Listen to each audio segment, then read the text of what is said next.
perhaps if you have one on the hook, you're able to call a timeout when you get the rebound with 10 seconds left. And I'm not hindsight. Hey, I'm just saying with the minutes, with the rotations, look at the day after LeBron talks about the minutes, he gets dropped back to 34 minutes, which is a bigger cutback than it's what happens when you're trying to learn the balance between too far left and too far right, and you're trying to find the middle ground as a new head coach. Meanwhile, on the other side, you got a coach who's been there and done that. Anytime the Cavs got a little something going, boom, he called a timeout, he put his troops together, and they come out of the timeout and they get it back. And it was just, that's the difference. You can see last night where the Cavs want to go and how they want to go there and the model of it. And they can end up like that, most definitely. But, you know, as they say, Rome wasn't built in a day. The Spurs were built over 15 years, not overnight, brother. Absolutely. Absolutely. You know? They'll be there. They will be there. Oh, I believe it. You can see the tenets of it. When they play good defense, you go, man, if they do that all the time, they're going to be good. Absolutely. When they play bad defense, that's a different story. It was a great game to watch last night. I'm glad I watched them. I'm glad I watched Big Bob, the game. I'm up against it, my man. I got to get rolling here. Thank you very much for the call. Okay. Big Daddy, we'll see you tomorrow. You got it, my man, Big Bob up in Bristol. I'll tell you what. You guys ready to get rolling with the show? Are you ready? No. Are you Ultimate Warrior ready? Get fired up. I'm fired up. Let's get rolling with this show. Let's hit the break and get it fired up with my man Kendall Lewis, the BSK, right off the bat. Mike Brandenberry, BJ Rudell, Eddy Jansen's going to join us. We're going to bookend the back end of the show talking Cavs as well. Fantasy football, Indians, Browns, you name it. We doing it. Kendall Lewis, the BSK, joining us next here on the Sports Fix. Don't go anywhere. We'll be right back. Kendall Lewis next on The Fix.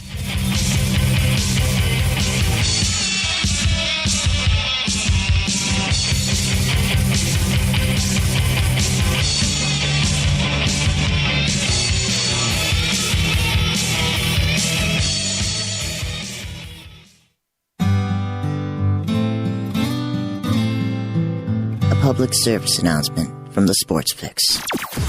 We here at the Sports Fix and our affiliates would like to apologize for any disturbing verbal actions, but remember, it's better having them trapped in a box than loose on the streets. Public service announcement from the Sports Fix. The Sports Fix, the sports show that cares.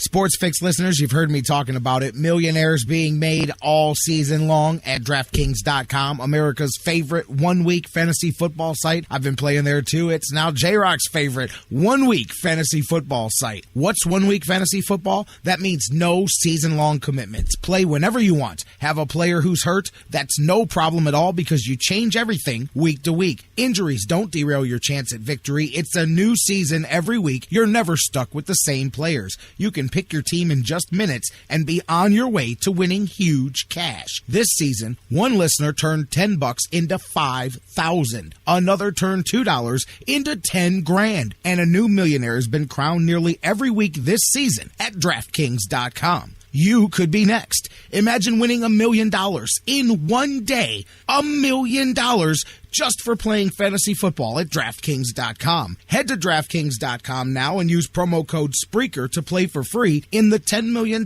Fantasy Football World Championships. DraftKings.com. Bigger events, bigger winnings, bigger millionaires. Enter Spreaker now at DraftKings.com. Hey, Sports Fix fans, I'm Fred McLeod, TV voice of the Cavaliers. When I'm not busy taking elbows for my buddy Austin Carr, I'm tuning in to see what the guys are saying. Come on, Cavs! Football season is party season at Harry Buffalo North Olmsted. Everyone wins at Harry Buffalo. Every Saturday is Coors Light College Football Saturday with $6 pitchers, 4 bottles for $10, and the Buckeyes in full HD. Football season is most definitely party season, and your headquarters is Harry Buffalo North Olmsted all winter long. Harry Buffalo, join the herd. Here from Ohio.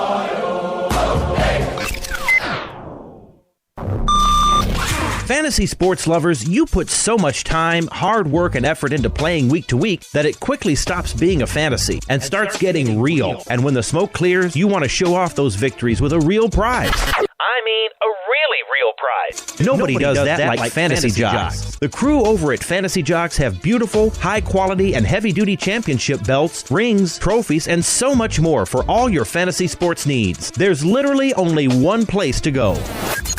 FantasyJocks.com.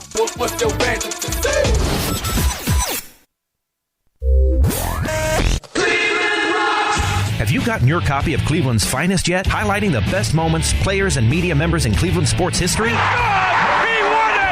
Milo hit a three-pointer on the side. In-depth personal interviews with some of the top names in Cleveland sports fill the pages of this incredible book. Cleveland's Finest by Vince McKee is this year's must-have book for every Cleveland sports fan. Available now at Amazon.com. Get your copy today. You're listening to The Sports Fix.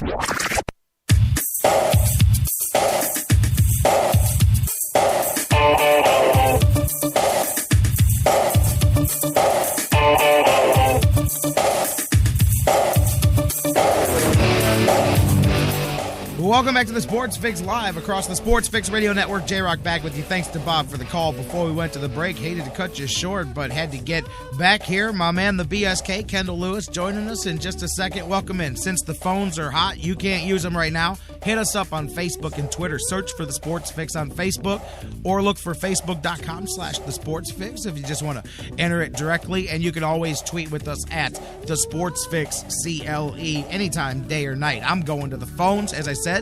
Kendall Lewis, the BSK, with us, and normally we're going to talk Browns, but I'm sure he got into a little bit of Cavaliers and Spurs last night. Kendall, you with me, my man? I'm with you, brother. Hey, how was the game last night? What did you think? Like I was saying, Cavaliers sloppy still offensively, but beginning to see when they want to play some defense, especially compared to that Denver game before where they just didn't really show up, man. I kind of, I'm telling you, you can see where they want to go, and you can see how they're going to get there. You just got to wait until they work the process of getting there. And I hate to use that word because that's the Cleveland rebuilding word, but you can see it, and you can see tenets of where they're going to end up. Yeah, you can, but it's when you get a team that is a good team on both ends of the floor, or a good team, period. One that scores a lot, one that transitions well. It all starts on defense. Defense is the nexus of everything that team does. And when the game gets tight, they can shut you down because they want to. The problem, as I see it, the Cavaliers don't have enough guys who are dedicated to defensive basketball, who are dedicated to defense. And so when you don't have that, you got to develop it. And they've been slow developing that because I see the whole training camp period, the whole, early part of the season, they haven't come up with those guys who just want to shut you down. They've been concentrating on the offensive continuity, but now the defensive continuity needs to take charge, and it's been slow in coming. And they don't, I don't believe they have the kind of players that, kind of fit into that mold, and they're going to have to do some more roster shuffling in order to get those type of selfless players who don't care about scoring. They don't care about the numbers. All they care about is we're going to lock you down. And throughout the NBA, there are those guys. Like in the draft, I'm cramming to understand how they never come up with guys who can defend 2, 3, 4 positions. And all the other teams at times seem to come up with those guys who are stars, but they score 5 points a game. So to me, I think the focus has been on offensive basketball. Even when LeBron wasn't here, they never had those guys, and when they did, they let them slip through their fingers. I mean, guys who could shut you down and contribute a little bit on the offensive end. Guys like Danny Green, who primarily came into the league with the Cavaliers as a defensive player, but now he's developed he put some shine on his offensive game, and he can dominate a game for stretches with his defense and his offense and his grittiness. So Cleveland needs those guys, and I think that's the biggest problem. The offensive game is all right. That's what it is. Kevin Love has yet to hit his stride. LeBron James doesn't look like the same LeBron James that was in Miami the 4 years previous. Could be age, could be wear and tear from a long season each of those 4 years. I don't know what it is, but he doesn't look like the Miami LeBron James. The LeBron James you have is pretty good. I think the attitude that he has, regarding the basketball team is kind of condescending a little bit, like he's going to teach him how to he's going to teach him how to be a champion, and it's on me and blah blah blah. Yeah, man, don't read your press clippings. But I think this team has to, catch its stride a little bit more, and when they do that, they'll be all right. But I don't think they're looking like the world beaters that all these fans and sycophants have said that they would be, because I know guys that from the moment they said, well, LeBron is coming back, they said, we are going to the championship. Yeah, really? Really? As if chemistry doesn't matter, as if defense doesn't matter, as if coaching, lineage, and experience doesn't matter. But overall, I don't appreciate Cavaliers basketball except the one game, not enough defense for me. No, I hear you. Right now. And I'm with you. No, I'm totally with you about that. I was talking about that at the beginning of the show. I was mentioning Kyrie specifically because he's been allergic to defense for most of the time that he's been here. And I was joking that that he's exposed himself, though, here in the last few games, because he's actually laid out a few times and played defense, real defense, a couple of times. And you go, wait a minute, you can.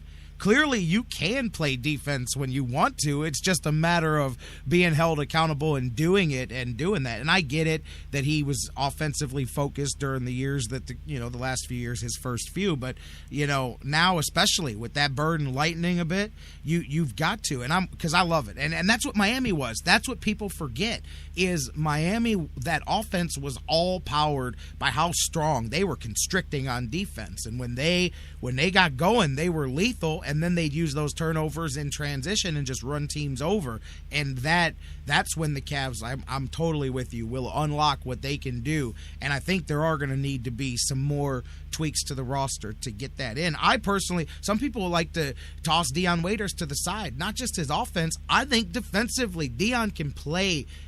He's got that in him to be that type of defender that you're talking about, as long as he realizes he has to do it time in and time out. I mean, they've got a few of the pieces that can defend better than they have. Kyrie, I'm telling you, he can. Whether he will or not will probably determine how the next few years go, but he's shown that he can defend when he wants to. Well, I'll tell you this. Kyrie Irving is a completely different discussion for me, because I think that Kyrie Irving is overrated to such a large degree.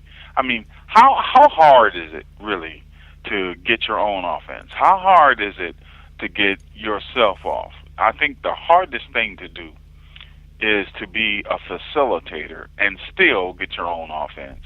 Kyrie Irving has not proven to be enough of a facilitator with this team. And I think really all these guys should ratchet back their offensive mindset. I think if you got LeBron averaging 27, Kyrie averaging 22, Love averaging 18, I think you can, back it off a little bit for all three guys. I think if LeBron averaged 22, Love averaged 20, and then Kyrie Irving averaged 15 with 10 assists. That's I think where I'm at. That's yeah. Huh? Yeah, I'm with you there. Yeah, right there. Exactly. I think that's the start of a good offensive basis, and then you could put things in around them. Dion Waiters as a sixth man off the bench. Tristan Thompson, who I'm liking less, because I described him this way. I like him as a player. I like him as a person. I don't think he has a focus or an aim. He's just a big kid just kind of running loose. I likened him to a newborn colt, all gangly and goofy, and the athleticism which he has an abundance of, is not focused, is not powerful, is not purposeful, but he has that ability. But I think he is what he's going to be. He's going to be a rebounding guy, and his defense is not that great, although he could be the guy. I mean, they just have to look at the pieces they have and put a team together that makes sense. They need three guys, obviously, to be, and that's always been the